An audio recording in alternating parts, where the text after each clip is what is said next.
Malam hari ini kita akan membahas siapakah orang yang terdekat terhadap kanjeng Nabi.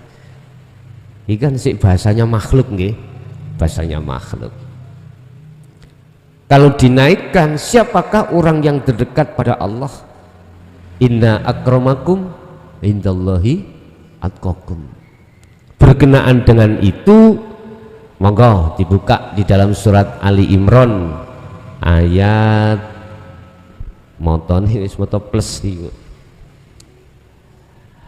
Ayat 68. Orang yang terdekat beliau itu siapa? Apakah waktu zaman khalifah? Bukan. Siapa? Itu kan secara fisik, ya. Itu kita pembahasannya secara fisik. Memang orang yang terdekat terhadap beliau adalah para khalifah, khulafaur rasyidin, Abu Bakar, Umar, Utsman dan Ali. Cuman yang kami bahas itu secara rohaniyah. Secara rohaniyah. Bismillahirrahmanirrahim. Inna awwalan nas bi Ibrahim alladzi taba'uhu. Sesungguhnya orang yang terdekat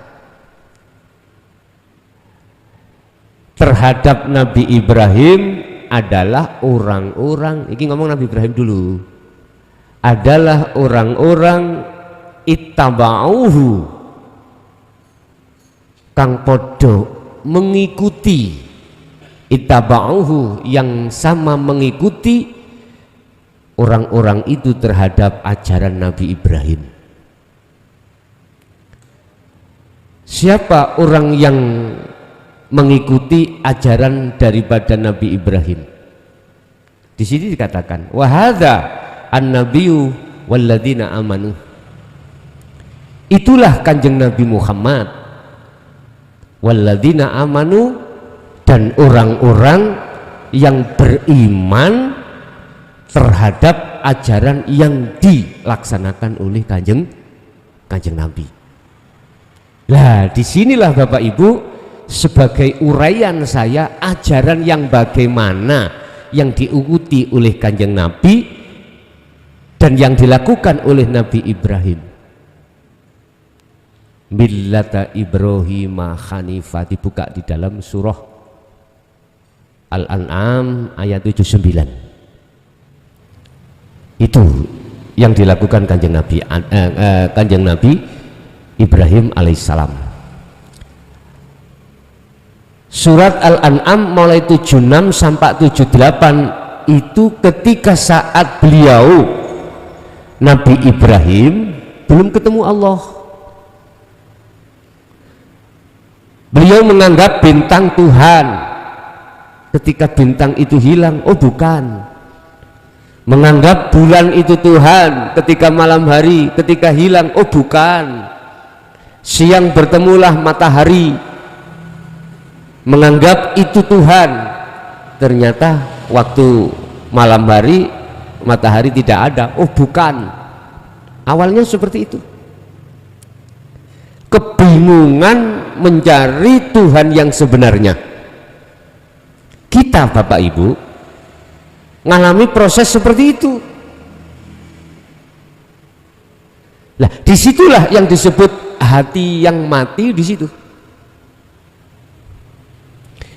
kita masih dikategorikan hati yang terhijabi dengan sesuatu, atau dikatakan hati yang mati. Kata orang Jawa, ono batang urip, batang urip. Itulah pemahaman la haula wala quwata illa billah yang kita hanya bisa bicara, bisa membaca, tapi ruhaniyah tidak mau mengamalkan maksud daripada la haula wala quwata illa billah. Tidak ada daya upaya kita sebagai makhluk itu, nggak ada, nggak punya kekuatan apapun. Bila mana ada, illa billah, datangnya itu dari Allah. Nabi Ibrahim masih bingung, jenengan masih bingung dalam kebingungan. Buktinya kita bingung menganggap selain Allah hidup itu bisa memberikan satu pertolongan. Konteks iman loh niki, mboten akal. Menganggap selain Allah itu bisa menolong. Berarti selain Allah yang kami maksud adalah makhluk bisa menolong. Padahal tadi sudah dikatakan makhluk itu asli statusnya la haula wala quwata, nggak punya daya upaya apapun, laksana seperti patung. Kayak di trawulan patung ibu ya, sampean moro nang patung, sampean ketes dasi lah menengai, sampean jaluki apa ya menengai, sampean jak ngomong ya gak iso jawab, nggak bisa. Itulah sesungguhnya kita sebagai makhluk, cuman aja berhubung ada illa billah, wujudnya illa billah, ditaruhlah ruh di dalam diri kita, akhirnya bisa ke sana, bisa ke sini, bisa mendengarkan, bisa berucap, bisa melihat, bisa menolong. Begitulah sebenarnya apa yang terjadi. Nah, ketika kita belum tahu status kita, bahwasanya status kita makhluk ini seperti patung, itulah disebut hati yang mati. Berarti gak pantas kita ada maulid, nggak pantas. Tapi ketika saat sudah lepas dari itu, surat Al-An'am ayat 79 bagaimana bunyinya di situ? Inni wajjahtu wajhiya lilladzi fataras samawati wal ardo hanifan. Maksudnya ngeten, Nabi Ibrahim, ku arahkan wajah ruhku kepada wajah Allah. Nah inilah ajarannya, mengarahkan wajah ruhku terhadap wajah Allah. Mana wajah ruhku itu? Mana wajah ruhku itu? Imanul haq, ya, imanul haq, wajah ruh itu adalah imanul haq. Monggo. Iman yang benar disebut iman yang benar ketika jatuhnya ruhaniyah kepada laisa kamislihi sayun. Niki lewat mana bisanya jatuh wajah ruhaniyah ini? Lewat sirul asror. Tidak bisa selain daripada itu, nggak bisa. Itu muaranya, itu muaranya. Ketika saat ruhaniyah ini sudah ada nur iman yang isinya iman adalah hidup tersebut yang segala-galanya, maka itulah ini wajah tuh. Al-An'am ya, Al-An'am 79 tadi. Ini wajah tuh, sesungguhnya ku arahkan wajahku. Ini bukan wajah jasmani, maksudnya adalah wajah ruhani. Mana wajah ruhani? Ada dua macam wajah ruhani. Ulaika kal an'am balhum adol. Ada wajah ruhani itu koyok kewan, karena hatinya masih keadaan buta, hatinya masih dalam keadaan disebut sebagai hati yang mati. Ketika Nabi Ibrahim masih menganggap bintang, bulan, matahari, masih kebingungan. Nah inilah. Tapi yang kedua, wajah ruh di situ kalau sudah bersih dari khayawan sifatnya, dikarenakan lepas dari sifat basariyah, maka itulah yang disebut imanul haq. Rasulullah jawab, anta budallaha ka'annaka taroh. Apa? Islam, iman, terakhir ihsan. Imannya sudah betul, dikatakan betul, sudah sampai pada laisa kamislihi syai'un. Kalau bahasa hikam, la ibsar wa mubsyar wa basyar,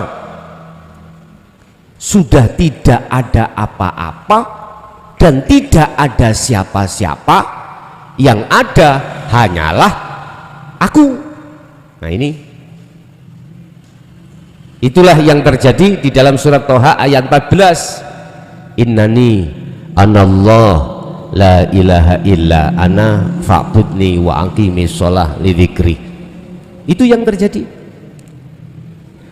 Jadi ajaran Nabi Ibrahim adalah ajaran yang mengarahkan wajah ruhaniyah terhadap wajah Allah, hanifan, olehnya mengarahkan. Itu hanifan itu maknanya adalah tidak tolah-toleh, satu titik. Mungkin orang Jawa mengatakan sudah sampai pada kesuwungan. Ini artinya sudah tidak ada siapa-siapa, yang ada hanya aku.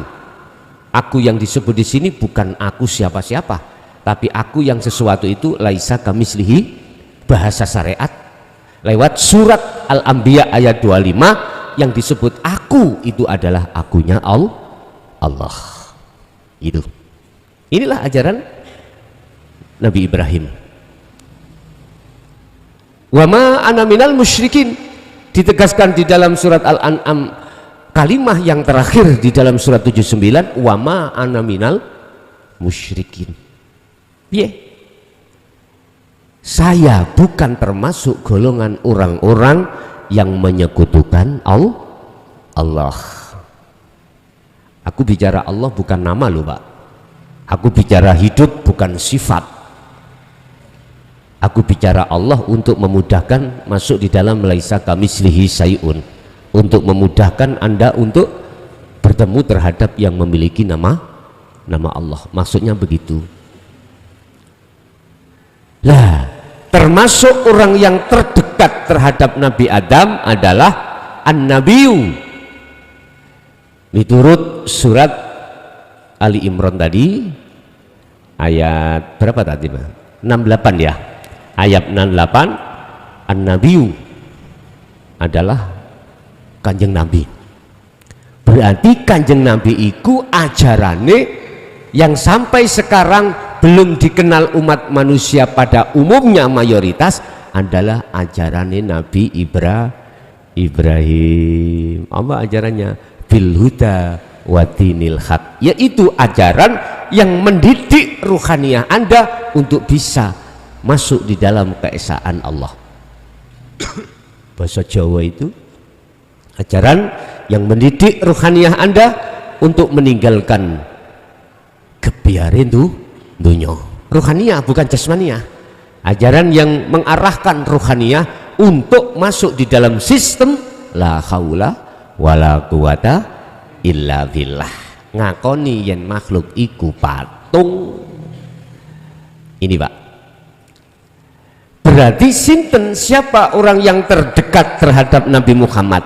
Apakah orang yang ada di alam mukasyafah selalu kepanggil Kanjeng Nabi? Bukan. Tidak seperti itu cirinya, yang asli bukan seperti itu. Siapa? Walladzina amanu, merekalah orang yang percaya terhadap ajaran Nabi Ibrahim tersebut. Ajaran di mana ruhaniyah telah tinggalkan cinta selain Allah, lalu masuk bercinta hanya pada Allah. Ani'budullah wajtanibut tauhid. Ruhaniyah ini akan menjalin cinta pada Allah. Jikalau sudah dikatakan menjalin wajtanibut tauhid, maka ruhaniyah akan berpisah dengan selain Allah.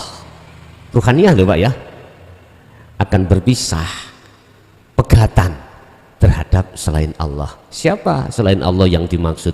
Wa zuyyina linnasi hubbus syahawah minan nisa wal banin wal qanatiril muqantarah. Intinya masih wallah, selain Allah itu perkara-perkara yang masih bisa kau beri nama. Itu lah, tidak cukup dia beriman walladzina amanu, tetapi dia yastami'unal qaula, dia selalu mendengarkan wejangan-wejangan ilmu kaweruh, wejangan-wejangan tata ilmu keesaan dumateng Allah. Semakin dia ke dalam, maka semakin dia akan haus, tidak mengenal waktu, tidak mengenal tempat. Wong namanya sudah makanannya berulang-ulang berapapun, ditambah berapapun, tetap dia terus bersukaria. Yang kedua, wayattabi'una ahsanahu, mereka juga mengikuti apa yang sebagai petunjuk di dalam ajaran itu, dalam arti selalu kholwat, hati selalu berzikir. Yang kumaksud zikir di sini adalah kesadaran dalam diri bahwasanya pertama diri makhluk, akunya hamba itu patung, diri Allah itulah hakikatnya yang wajib disembah, dan itulah yang berperan atas segala hal apapun. Inilah maksud la haula wala quwata illa billah. Jadi zikir yang menciptakan dalam hatimu kesadaran kalau segala apa yang muncul dalam diri kita atau di luar diri kita itu semuanya illa billah, dari Sang Yang hidup, dari Sang Yang Esa.